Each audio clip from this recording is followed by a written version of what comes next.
You may have met someone who seems to get you right away.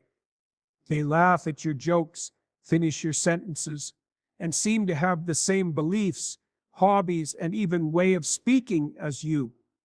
At first, it feels like a special bond, like magic. But after a while, that same individual could start to feel empty, controlling, or even like a predator. What went wrong?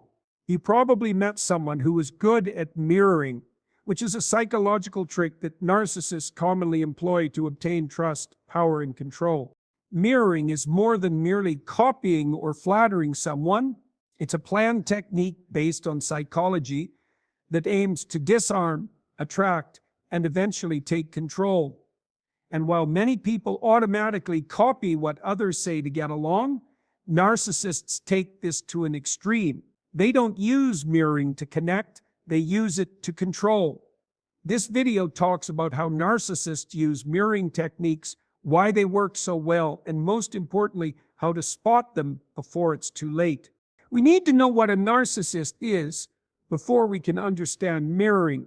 A narcissist is not only someone who likes oneself, that would be everyone to some degree. People with narcissistic personality disorder, NPD, or people who show strong narcissistic features are said to have clinical narcissism.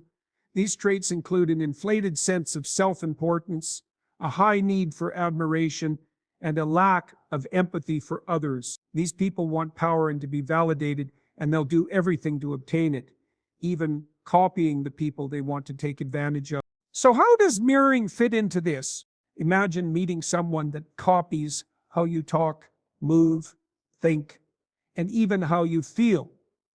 You feel understood in a manner that not many other people have ever made you feel. That quick connection makes it seem like you two are a perfect match, which is exactly what narcissists desire. They give you a false sense of closeness by showing you who you are or who you want to be. This makes it simpler for them to control your feelings and choices later on. But don't get me wrong, this mirroring is never real. It's all about the performance. Narcissists study their targets and change their behavior just like actors do when they rehearse a part. If you're smart, they suddenly start quoting philosophers. If you believe in God, they talk about being mindful and meditating. If you like jokes, they will be the funniest person in the room. The idea isn't to connect, it's to blend in and fit in with your reality without anyone noticing. Let's look at the many kinds of mirroring that narcissists often use. The first type of mirroring is verbal mirroring, which is when someone says your words, phrases, or ideas as if they were their own. If you say, "I really believe in authenticity," a narcissist would say, "Yes, I believe in authenticity." They don't add anything new, they just reflect what you're thinking back to you, which quietly reinforces the sense that you're on the same page. Then there's behavioral mirroring, which is copying your gestures, tone of voice, mannerisms, or even your style of dress. They might lean forward as you do, cross their arms when you do, or even drink your coffee the same way you do. These small signs let people sense trust and familiarity without their knowing it. There is also emotional mirroring, which can be quite harmful. In this scenario, the narcissist acts like they feel the same things you do, such sadness, happiness, rage, and grief, even if they don't really feel them. They cry when you cry. They laugh harder when you laugh. It's a kind of emotional mimicking that makes the brain think there is a real emotional connection. Finally, there is value-based mirroring, in which the narcissist takes on your underlying views and values, at least on the surface. They might say that they agree with your political ideas, your spiritual beliefs, or your personal limits. But here's the important part. These beliefs can change. They change according on who they're with. They are very spiritual with you. They are cynical atheists with other people. There is no consistency, only convenience. 2. Why does mirroring work so well? Because people are wired to want to connect with others.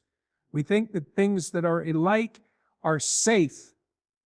Our brains release dopamine, a feel-good hormone linked to pleasure and reward. When someone reflects us, this makes it more probable that we will let our guard down, trust readily, and perhaps see the person who is reflecting us as perfect. Psychologists call this the chameleon effect, which is the tendency to unconsciously copy how other people stand, move, and act.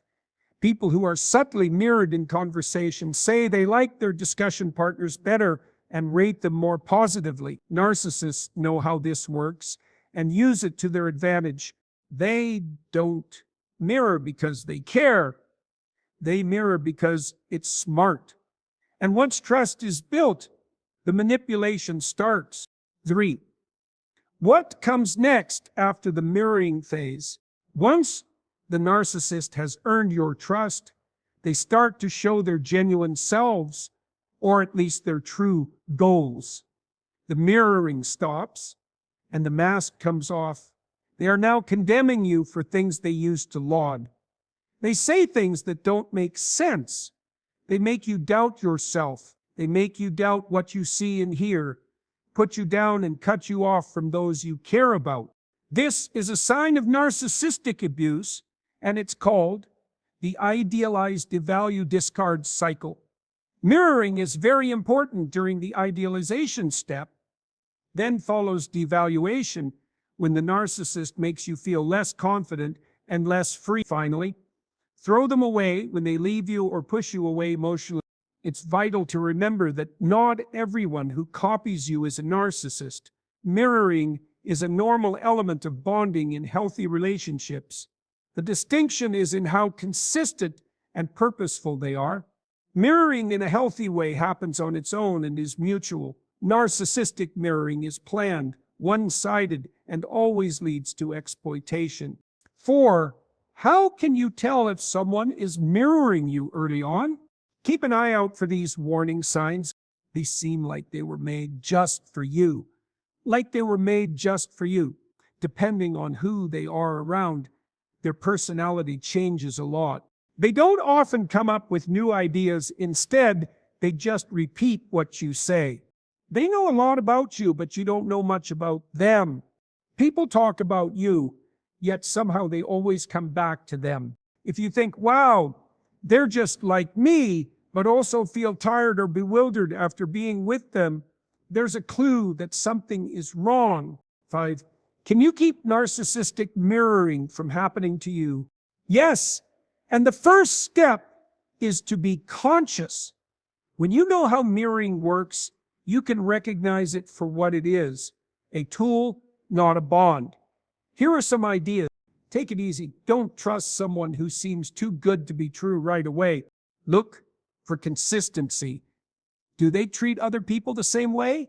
Ask questions, see whether they can have a real conversation instead of just repeating what you say. Notice the imbalance. Are they really getting to know you, or are they merely utilizing what they discover to control you? Trust your gut. If something doesn't feel right, it typically isn't. 6. Is it possible to get better after being controlled by a narcissist? Yes, but it requires time, help, and being kind to yourself. A lot of people who have been in a relationship with a narcissist feel confused, guilty, and have low self-esteem once the relationship ends. But it is definitely possible to heal. Therapy, writing in a notebook, setting clear limits, and spending time with caring, healthy people are all important elements in getting your life back on track and getting your identity back. The most important thing is to realize that you were targeted, not selected. The mirroring didn't show how valuable you were. It showed what they wanted. You didn't fall for a real person. You fell for a meticulously made-up story. In the end, mirroring is a strong psychological strategy that narcissists employ to get into your life and take over. It seems good, pleasant, and even exhilarating at first, but then the manipulation starts. But now that you know how it works, you're far less likely to fall for it again. Keep in mind that real connections don't need to be perfect. Love that is real doesn't require subjugation, and real understanding goes both ways, not only toward the person who wants to utilize you. Be aware, stay grounded, and most importantly, be honest to yourself.